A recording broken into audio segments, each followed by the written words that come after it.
That's the way I like to keep it. And, you know, it's all about being real, right? It's not about prezos. That's right. Good morning, everybody.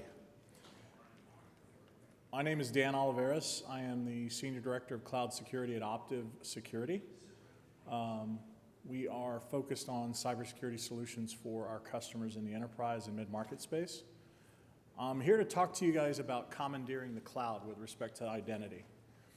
So just to give you a little bit of background about myself, I've spent 15 years, more than I want to admit, in the managed service provider space and coordinating activities between multiple data centers and working with businesses on how to scale their organizations, much less larger organizations trying to sell you on the solutions that are required for the enterprise. So what I'm going to talk to you a little bit about today is combines both what cloud and identity are, what I see as the tip of the spear. A lot of movement from federated identities all the way down to ADFS complexities that are involved with solutions that you're typically seeing from both Azure and AWS. And one of the things that we in the service provider space have always said is he who owns the database owns the customer. That has transitioned throughout the years to being the application. He who owns the application owns the customer, right? So in relation to your business, owning the application is absolutely key in the fundamental growth of your organization and coordinating and bringing down some of the siloed approaches that I'll talk to you a little bit about in this presentation. So to share with you some statistics, these figures are actually relative to both Optiv and to the industry.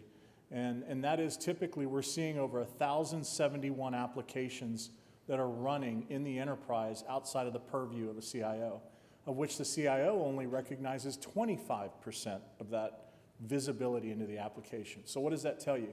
One, holistically, you don't know what you don't know yet until you understand the number of applications that are running out there, much less the identity associated with them.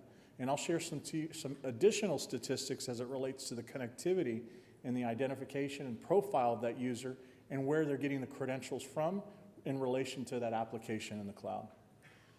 Only about 10% of cloud applications are sanctioned by IT, right? So that's over 90% of the applications are unsanctioned, whether it be an HR or a marketing app or an operational app or a sales app.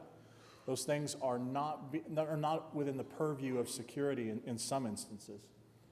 And then Gartner predicts that 8.4 billion connected things will be in use in 2017, and it'll expand to 20 billion by 2020. So what does that tell you? That gets exponentially larger of a problem over time without the right resources and organization, first and foremost. So it's not about doing assessments and trying to figure it out through a third party first, but getting your own house in order and being able to understand the complexities that are associated with that, what other BUs are doing within your organization, and then expanding that correlation to utilizing a third party properly. Because the worst thing that can happen is you go out and buy a tool, and then it ends up getting virtually shelved within a year, much less potentially even used. So we'll talk a little bit about that if we have enough time to kind of go through that. The key thing here is the identification of that information from both identity and the correlation of the availability of that information. 25% of all files stored are already broadly shared. So that means when that data is acceptable, and what does an app dev guy do, right? So an app dev guy typically tries to use as much real data as possible. So the implication of that, both from an email and a storage standpoint, without properly securing that, gives you the problem of being able to secure that data, right?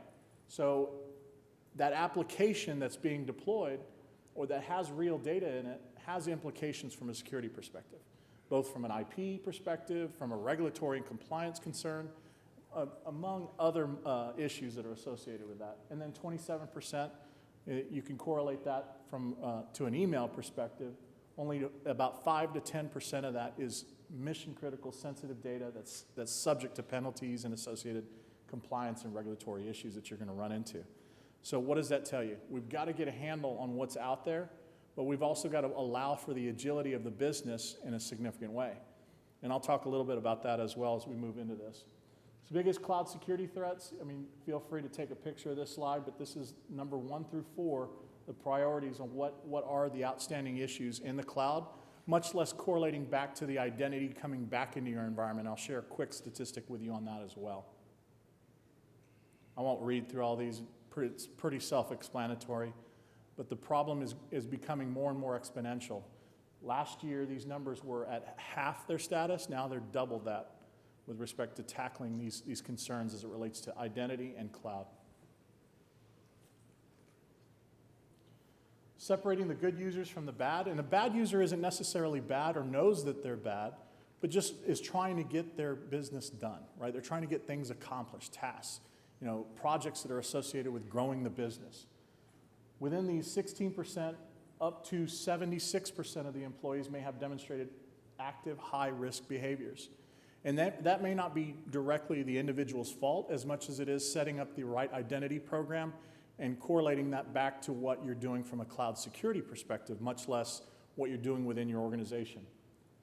Forrester also estimates that 80% of security breaches involve privileged credentials. What does that tell you? So you've got active power users utilizing and accessing content, sharing content within the public cloud that may not be secure. 67% of risky user activity in cloud indicates the attempt to exfiltrate data, right? So that may be malicious or non-malicious intent, but the movement of that data and where it's at, you have no visibility in being able to pull that data out in a significant way or securing it against the user identity, whichever identity platform you're utilizing. So organization is key, and the ability to do three things for your organization. So whether you're an IT role, you're an app dev role, or you're in an InfoSec role, there are three things that are prevalent to cloud: agility, security, and scale. Without providing any one of those three components, you're not able to efficiently provide the resources that are necessary to scale the business, much less allow other business units to do what they do best. So the cloud provides that capability outside of IT in some instances, and the ability to rein that in and still provide that agility is kind of job one here.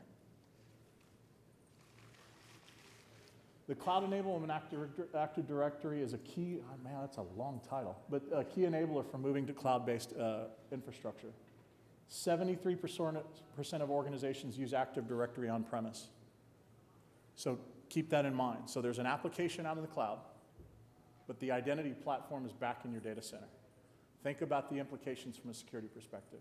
Nearly nearly 3/4 of the identity that is out there is being pulled back from the existing private data center you have and maintain in your own office or your own data center for that matter.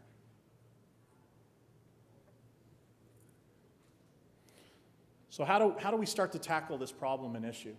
The first is understanding the environments in which you're working from. I literally spend 25 minutes in CISO roundtables and some CIO roundtables identifying this model. The shared responsibility model is the visual depiction of what an AWS, an Azure, or Google tells you what they're responsible for and what you're responsible for.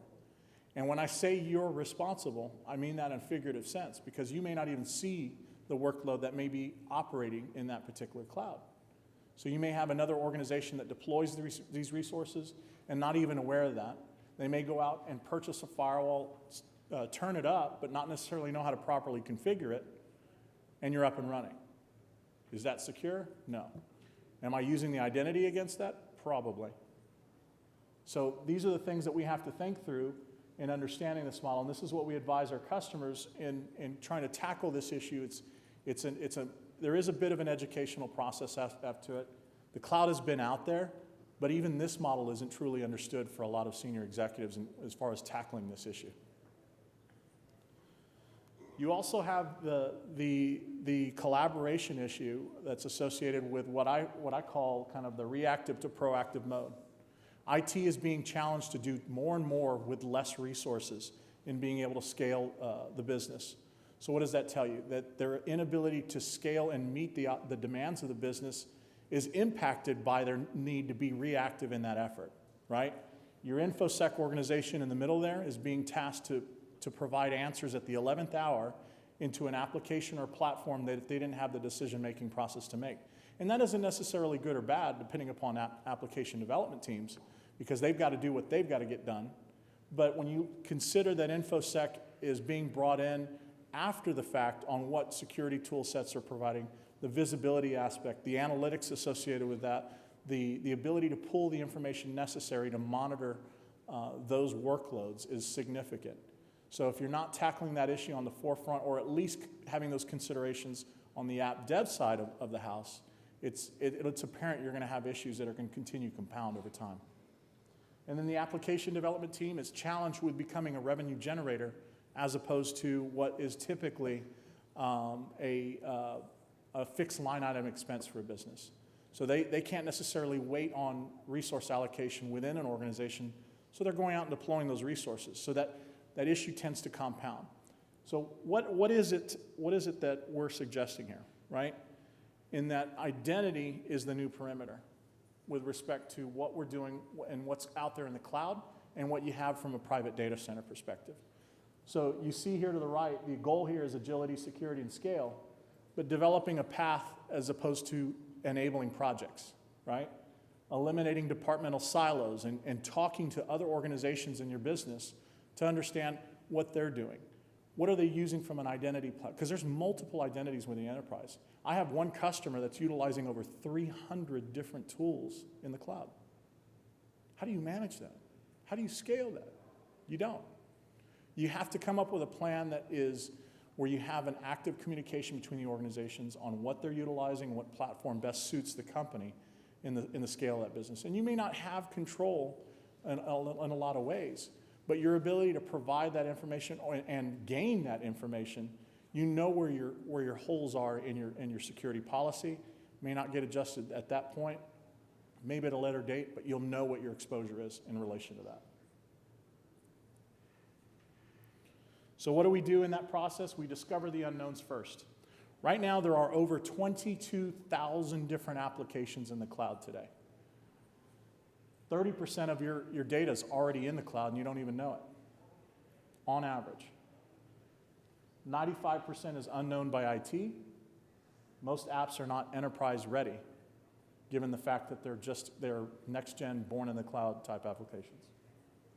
The end user is the new perimeter in relation to that, because what are they doing? They're utilizing their mobile devices, their laptops, sometimes their personal laptops in accessing this information. So now you've got identity exposure, data leaks, exfiltration of data, whether good or bad. Securing the identity through these cloud environments involves all four categories. This is mission critical from an identity perspective. Getting executive sponsorship within your organization across the spectrum of what is IT, InfoSec, and app dev, and then understanding and establishing clear metrics against that, and then establishing communication. Communication is absolutely key. If you told me whether I should do an assessment for you or whether you should communicate within your teams, I tell you, go back to your teams and figure it out.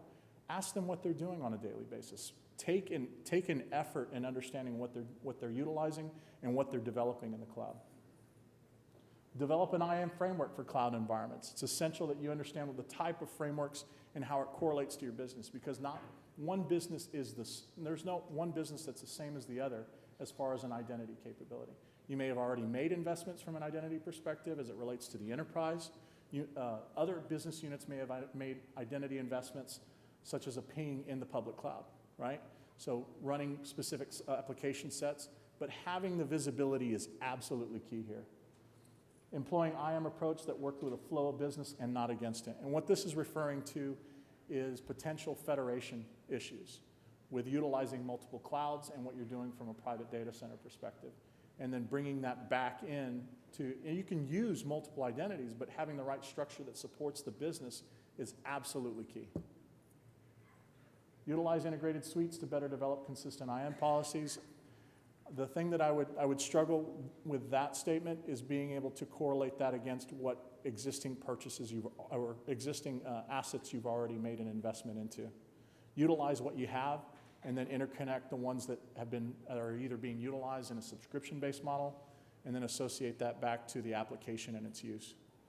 It's all about the business and how the business can properly scale out of that, as opposed to what feature function benefit I get out of it. So the methodology that we use in Optiv is pretty simple, and it involves not taking a project-oriented approach or buying a specific tool set, but services related to helping you make the appropriate decision for your business.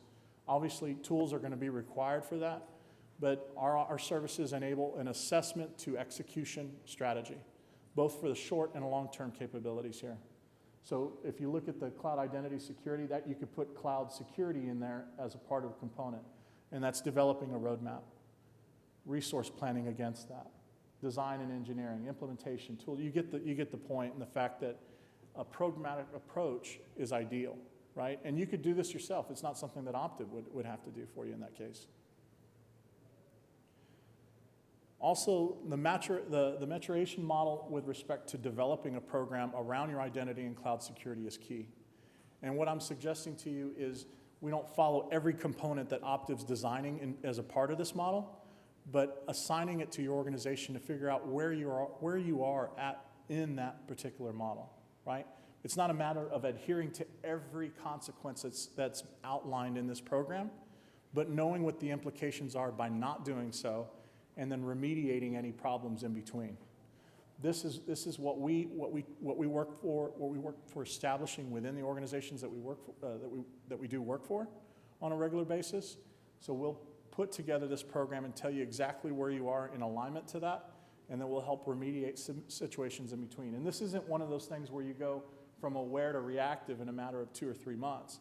This is a year by year. This is a transformative aspect of being able to scale your organization appropriately and assigning resources appropriately with respect to where the biggest holes are with respect to this methodology.